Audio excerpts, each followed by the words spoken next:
Breaking news! Kevin De Bruyne vient de prolonger son contrat avec Manchester City à la plus grande joie des Citizens.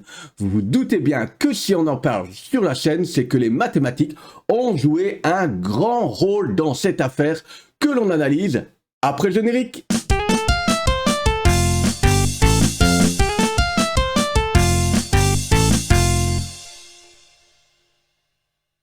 Bonjour les petits matheux, bonjour les grands matheux, bonjour les non-matheux et pour aujourd'hui, bonjour les footeux. Un contrat qui court jusqu'en 2025 pour un salaire brut, dit-on, de 18 millions d'euros par an, bonus et primes compris, heureusement, c'est le nouveau contrat qui lie Kevin De Bruyne aux Citizens de Manchester City.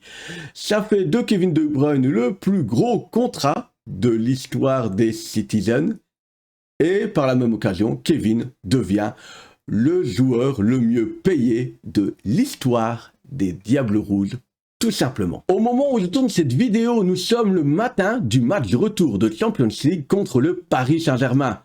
Manchester City a été gagné à l'aller à Paris 2-1.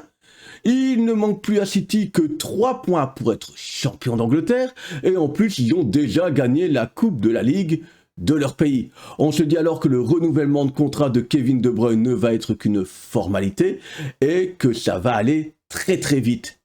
Eh bien non. Les négociations ont duré plus de 6 mois.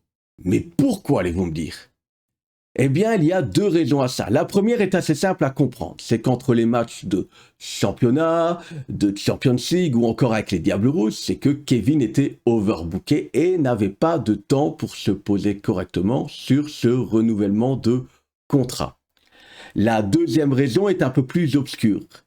Kevin De Bruyne n'a plus d'agent à l'heure actuelle. Son ancien agent est poursuivi en faux en écriture, usage de faux et blanchiment d'argent. La plainte a été déposée par Kevin De Bruyne lui-même. Et je ne reviendrai pas plus sur cette affaire qui date de sa période à Wolfsburg entre 2013 et 2014. Eh bien, sans agent, comment Kevin De Bruyne a-t-il géré cette prolongation de contrat ? Eh bien, il s'est fait encadrer par des membres de sa famille, par son avocat et par les mathématiques.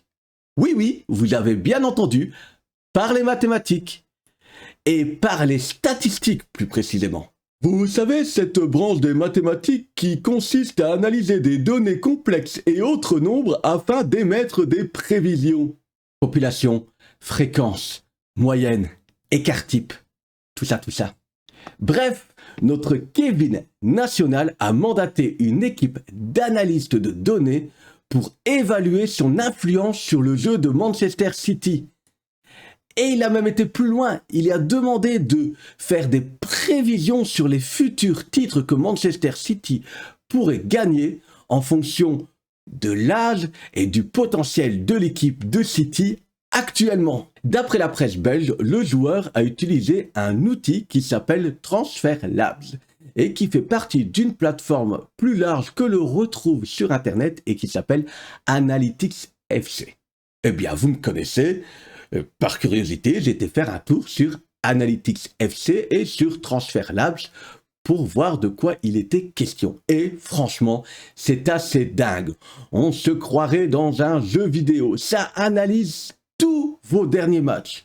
Passes longues, passes courtes, passes en profondeur, passes décisives, votre taux de réussite dans les décisions que vous prenez sur le terrain, comment jouent les joueurs de votre équipe avec vous, sans vous, quels sont les résultats? Est-ce que vous êtes plus offensif, défensif?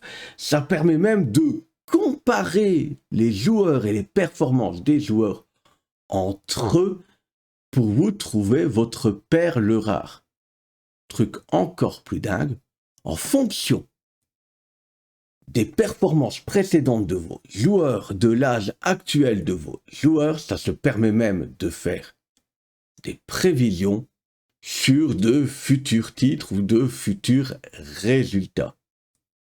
Bref, tous les pas, toutes les décisions des joueurs sur le terrain sont analysées.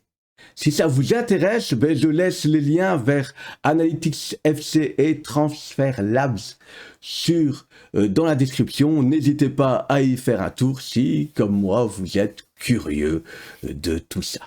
Pas d'agent, juste la famille, un avocat et les mathématiques. Et hop, 18 millions d'euros par an. Alors, qui va être attentif aux cours de statistiques maintenant ? Alors, est-ce que c'est la première fois que les statistiques sont utilisées dans le football ? Eh bien non, on le sait, depuis quelques années, les équipes professionnelles utilisent les statistiques pour analyser leur jeu, mais aussi le jeu du futur adversaire. Il paraît même que si les supporters ne comprennent pas de temps en temps certaines compositions d'équipe au départ des matchs, eh bien c'est parce que certaines associations de joueurs ont été suggérées aux coachs grâce aux statistiques. Par contre, c'est bien la première fois qu'un joueur utilise les statistiques pour vanter ses qualités auprès de son équipe. À tel point que le journal espagnol Marca a écrit un papier sur l'avenir des agents si la pratique devait perdurer. Et vous, quel est votre avis ? Les stats au service du football, bonne ou mauvaise chose ? Est-ce que le rôle d'agent sera bientôt obsolète ? Eh bien, je vous laisse en débattre dans les commentaires. Si vous avez aimé cette vidéo, n'hésitez pas à la partager massivement, à vous abonner et à cocher la petite cloche pour ne rien rater des futures productions de la chaîne. Et si vous avez envie de plus de contenu pédagogique, c'est sur la plateforme enseignons.be, partenaire de la chaîne, que ça se passe. Moi, je vous dis à tout bientôt pour de nouvelles aventures mathématiques et footballistiques.